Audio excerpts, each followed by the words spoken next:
Hello, my name is Tyler Ulray, and my presentation is titled Androgyny and Aging. It's a look at how humans identify with gender roles throughout the lifespan and how I think the future of the topic should be conducted. The first half of my presentation will be some background and vocabulary. Then I'll get to the bulk of my idea. My hypothesis is that as most human beings, both male and female, age, they will continuously and gradually become more androgynous.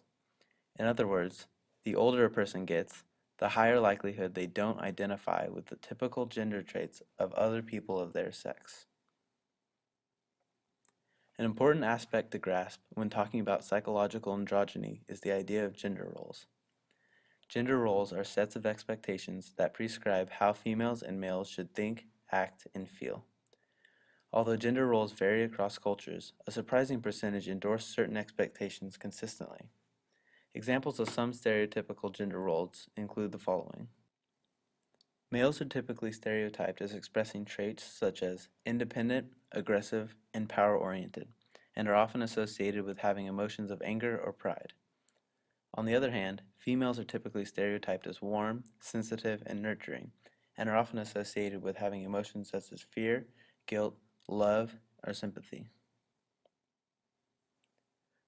Androgyny, the word, comes from the Greek ander, meaning man, and gen, meaning woman. So androgyny comprises male and female characteristics into a single individual. There are two distinct types of androgyny that can refer to different things: physical androgyny and psychological androgyny. The first is physical androgyny. An individual who is said to be physically androgynous may have both female and male sex organs and or different levels of sex hormones than the typical male or female. This can take place in many forms. I'll give you a couple examples. One example is people with androgen insensitivity syndrome. These people are genetic XY males, but develop as females due to the lack of a hormone receptor throughout the body. Another example is congenital adrenal hyperplasia. This takes place in females who have elevated androgen levels due to overproduction of testosterone. The focus of this presentation, though, is psychological androgyny. Psychological androgyny is having or exhibiting both traditional female and male traits equally. An individual who is said to be psychologically androgynous may possess the capacity to display traditionally male qualities or traditionally female qualities depending on the situation at hand. Many factors have the potential to influence psychological androgyny. Examples of correlates with high levels in psychological androgyny are people who are married or in committed relationships, people with a homosexual orientation, people with higher levels of education, and people who were raised by only one parent. Although some research has been done on psychological androgyny in the past, little has been done as it relates to age and the aging process. This is where my presentation comes in. For clarity's sake, I'll reiterate my hypothesis. I expect that as most human beings, both male and female, age, they will continuously and gradually become more androgynous. That means the older a person gets, the higher likelihood they don't identify with typical gender traits of other people of their sex. And I expect this for both biological and socio-emotional reasons. According to an article titled Androgens, Aging, Behavior, and Cognition by Monique Charrier, one reason that people may become more androgynous later in life is that as we age, production of sex hormones decreases. This could result in behavioral differences that would make people less likely to identify with typical gender-oriented actions, such as less aggression in males. Most androgyny-related influence, though, are social. As we age, the need for approval by the opposite sex typically decreases, and schemas about gender may become less significant to people.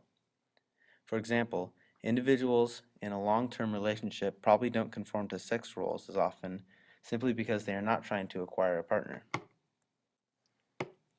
A meta-analysis by Jean Twenge of psychological androgyny found that over the course of 2 decades, women's endorsement of traditionally masculine traits has increased by zero point 0.8 standard deviations, while men's endorsement of traditionally feminine qualities has remained stationary.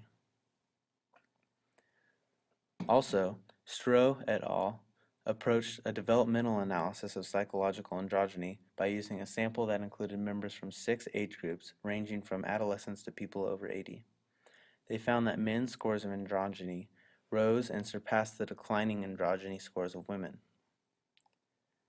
But there may be a problem with these two studies. The problem with correlating androgyny and aging based on these two articles is that they didn't control for historical influences. Factors such as the second wave of the women's movement in the 1960s and 70s probably influenced the scores enormously. In other words, age-related differences in their data probably reflected cultural influence rather than an effect brought on by age. So far, no study has assessed the development of psychological androgyny independent of historical influences. Different people at different times have tended to vary in their scores on tests of psychological androgyny due to cultural events. In conclusion, aside from historical influences such as the women's movement and the sexual revolution, the process of growing older may act as an age-graded influence on psychological androgyny. My hypothesis is that psychological androgyny will increase with age, but further research is required to be able to accept that hypothesis. The end.